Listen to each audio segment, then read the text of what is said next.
مفتی صاحب سے میرا سوال ہے کہ کیا امام اعظم ابو حنیفہ رحمۃ اللہ تعالی علیہ نے اپنی کتاب میں نبی کریم صلی اللہ تعالی علیہ وآلہ وسلم کے والدین کریمین کے عدم ایمان کا ذکر کیا ہے؟ استغفر اللہ۔ امام اعظم علیہ رحمہ کے حوالے سے یہ سوال ہے اور آپ نے کافی تفصیلی سے اس پہ گفتگو بھی کی ہوئی ہے۔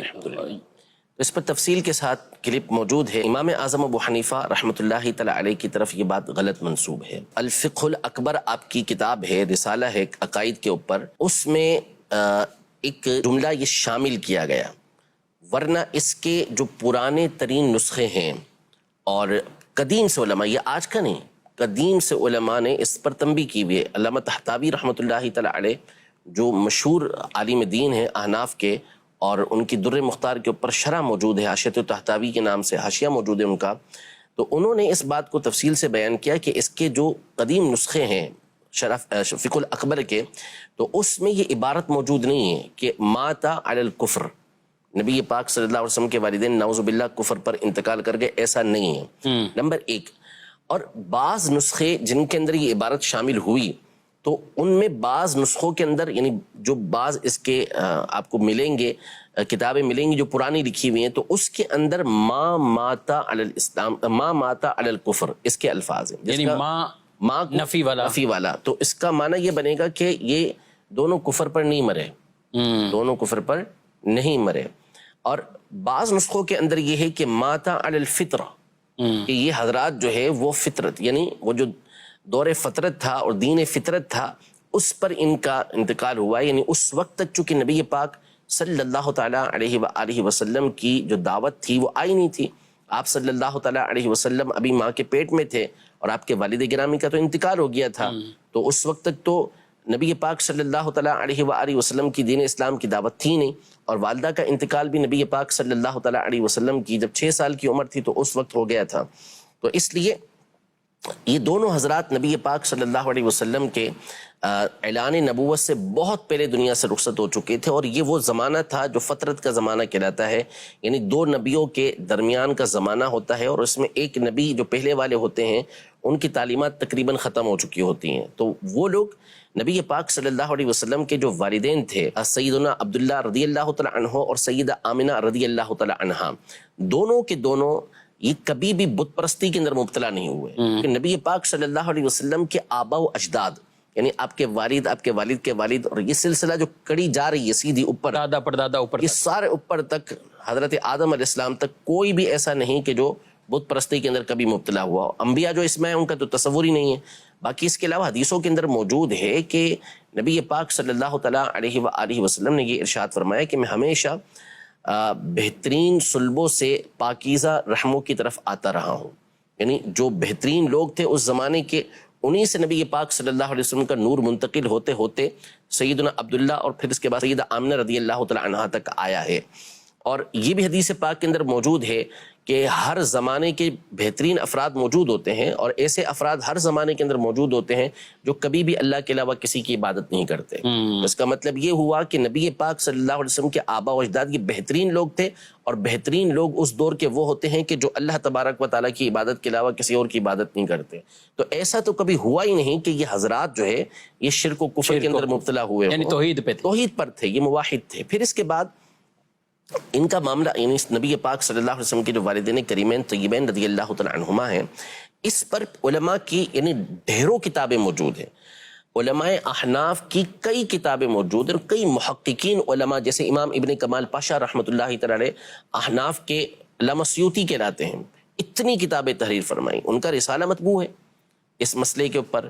اسی طرح امام محمد ابن محمد مرتضی الزبیدی رحمۃ اللہ تعالی علیہ احناف کے زبردست محقق گزرے، کتاب لکھی ہوئی انہوں نے اس موضوع کے اوپر، والدین اسلام، ہاں نبی پاک صلی اللہ علیہ وسلم کے والدین کے اسلام کے اوپر۔ اور اسی طرح اعلیٰ حضرت امام علیہ سنت رحمۃ اللہ تعالی علیہ نے شمول الاسلام کے نام سے مکمل کتاب تحریر فرمائی۔ تو کئی علماء نے اس موضوع کو ثابت کیا، اور اس میں ایک بحث یہ کی، بالخصوص اللہ پاک علامہ جلال الدین سیوطی شافعی رحمۃ اللہ تعالی علیہ کی قبر انور پر کروڑا کروڑ رحمتیں نازل فرمائے کہ انہوں نے اس مسئلے میں کمال کیا ہے، اور انہوں نے 6 اور بعض کے مطابق 7 رسالے لکھے، اور اس میں دلائل قاہرہ کے ساتھ اس بات کو ثابت کیا کہ نبی پاک صلی اللہ تعالیٰ علیہ وآلہ وسلم کے والدین کریمین رضی اللہ تعالیٰ عنہما مومن تھے، اور انہوں نے حدیث پر تفصیل سے گفتگو کرتے ہوئے یہ بھی بیان کیا کہ غیر موضوع حدیث من گھڑت نہیں ہے. فضائل کے اندر معتبر حدیث کے اندر یہ موجود ہے کہ نبی پاک صلی اللہ علیہ وسلم نے اپنے والدین کو زندہ کیا اور ان کو کلمہ پڑھا کر اپنی امت کے اندر بھی شامل کیا. یعنی یہ روایات بھی ہیں اور یہ موضوع نہیں ہے. موضوع نہیں ہے.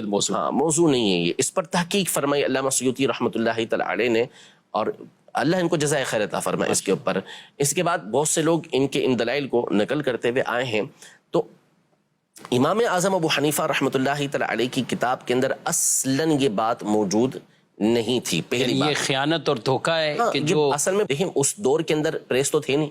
ٹھیک ہے, یہ تھوڑی تھا کہ کسی نے کوئی کتاب لکھی اور پریس میں بھیج دی تو اب جو کتاب بھیجی وہ سیم 5,000 10,000 نسخے وہی چھپیں گے. نہیں, اس دور میں یہ تھوڑی ہوتا تھا. اس دور میں یہ ہوتا تھا کہ کتاب لکھی, لکھنے کے بعد اس کے جس کو چاہیے وہ اس کی نقل کرتا تھا, اپنے ہاتھ سے لکھتا تھا یا کسی سے لکھواتا تھا. اب اس میں بہت سارے پہلو موجود تھے کہ بعد میں کسی نے لکھا. اچھا, اب مثال کے طور پر یہ عبارت موجود تھی تو وہ ما ماتا علی الکفر کے الفاظ تھے کہ کفر پر ان کا وصال نہیں ہوا. اب بعض لکھنے والے جو ہوتے ہیں وہ اہل علم نہیں ہوتے, تو اب یہ 2 دفعہ ماں آیا نا, تو کسی کاتب سے ممکن ہے کہ غلطی ہو گئی ہو کہ اس سے ماں ساقط ہو گیا, ماں چھوڑ دیا اس نے, کہ وہ سمجھ رہے ہیں کہ پہلے والے نے غلطی کر کے ماں ڈبل لکھ دیا تو اس نے آگے لکھ دیا اس طریقے سے. تو لکھنے والے تو تیزی سے لکھ رہے ہوتے ہیں, ان کی بہت زیادہ توجہ ان چیزوں کی طرف نہیں ہوتی. آج بھی کمپوزر اس طرح کر رہے ہوتے ہیں. بالکل ایسے. تو یہ ہو سکتا ہے, ممکن ہے.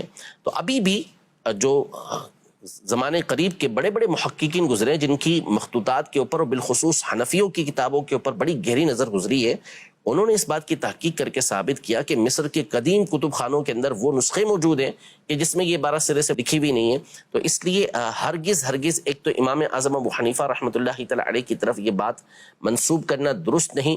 اگر کریں تو تحقیق کے ساتھ پھر پوری بات کریں کہ اگر بعض نسخوں کے اندر یہ بات آئی ہے تو وہ ما ماتا علی الکفر والی بات آئی ہے. اور اہل علم اگر اس جگہ کی عبارت جن کتابوں کے اندر جن نسخوں کے اندر یہ شامل کر دیا گیا ہے, اگر اس مقام کو پڑھیں گے نا پوری عبارت کو, تو ان کے سامنے بات واضح ہو جائے گی کہ ماتا علی الکفر کا یہاں پہ کوئی معنی بنتا ہی نہیں ہے. لیکن وہ پڑھنے سے تعلق رکھتا ہے. جو پڑھے گا اور آگے پیچھے کی عبارت کو ملا کے دیکھے گا تو اس کے بعد سامنے بات ظاہر ہو جائے گی کہ یہاں اگر ہونا بھی چاہیے تو ما ماتا علی الکفر ہونا چاہیے, کہ کفر پر ان کا انتقال نہیں ہوا. تو اس لیے یعنی کوئی بھی اہل علم کم از کم عربی کی شدبد رکھتا ہو تو وہ جملوں سے یہ ترتیب یہ ما ماتا ہی ہونا چاہیے. بالکل بالکل. اور پھر اس کے اوپر دیکھیں مسئلہ یہ ہے کہ یہ مسئلہ ایسا نہیں تھا کہ جس کو چھیڑا جاتا. یہ مسائل بہت سارے مسئلے وہ ہوتے ہیں. اب بعض لوگ کہتے ہیں کہ جی علماء چھپاتے ہیں. یہ بعض لوگوں کی جملے ہیں نا سوشل میڈیا پر آج کل جن کو اس طرح کی باتیں کرنا ہوتی ہیں. مسئلہ یہ ہے کہ اس طرح کی گفتگو کسی نے چھیڑی, سامنے سے جواب دے دیا گیا. اب ہم نے جواب دے دیا مثال کے طور پر. اب نفس مسئلہ کی طرف بھی اگر ہم چلے جائیں, ایمان والدین مصطفیٰ صلی اللہ تعالیٰ علیہ وآلہ وسلم ورضی اللہ تعالیٰ عنہما پر, تو اس کے اوپر بھی تفصیل سے گفتگو ہو سکتی ہے اور علماء جواب دے کے آ چکے ہیں. اب آپ بتائیے کہ اس مسئلے کو چھیڑنے کا فائدہ کیا ہوا سوائے انتشار کے. آپ کہہ رہے ہیں کہ بھئی یہ بات آپ بیان کر رہے ہیں, تو آپ وہ پوری بات تو نہیں بیان کر سکے نا عوام کے سامنے. آپ نے تو صرف ایک الزام رکھ دیا امام اعظم ابو حنیفہ رحمۃ اللہ تعالی پر, حالانکہ اس کے جواب تو علماء دے چکے تھے. تو اصل انصاف تو یہ تھا کہ پھر آپ دوسری طرف کی بات بھی بتاتے, یا پھر آپ سرے سے اس مسئلے کو چھیڑتے ہی نہ. اہل علم جو ہے یہ اچھی طریقے سے ان باتوں کو جانتے ہیں, وہ کتابیں پڑھتے ہیں تو ان کے سامنے یہ باتیں تھوڑی چھپی ہوئی ہوتی ہیں. اس طرح کی بیسیوں باتیں ہیں. یہ اختلافات کوئی نئے تھوڑی ہوتے ہیں, یہ تو نیا انداز ہوتا ہے. جال وہی ہوتا ہے, دام وہی ہوتا ہے, نیا انداز ہوتا ہے جو یہ لے کر آئے ہوتے ہیں. باقی ان کے جوابات یہ صدیوں پہلے ہمارے علماء یہ کتابوں کے اندر دے کر جا چکے ہیں. ہم آج بھی درس نظامی کی کتابوں کے اندر وہ چیزیں پڑھ رہے ہوتے ہیں. صحیح بات. مولانا عوام کو یہی چاہیے, دین ہے اور یہ دین کا علم ہے تو یہ کس سے لے رہے ہو؟ فانظروا عمن تاخذون دینکم, تو یہ تم دیکھو ضرور کہ تم اپنا یہ دین کس سے حاصل کر رہے ہو. تو علماء حق, علماء اہل سنت الحمدللہ اب بھی موجود ہیں. ہمیں اس طرح کے بحث میں پڑھنا ہی نہیں چاہیے. اس طرف ہم صرف انہی کی رہنمائی کے پیچھے چلتے ہوئے اپنے معاملات کو وہ دیکھیں اور وہی علم سیکھیں.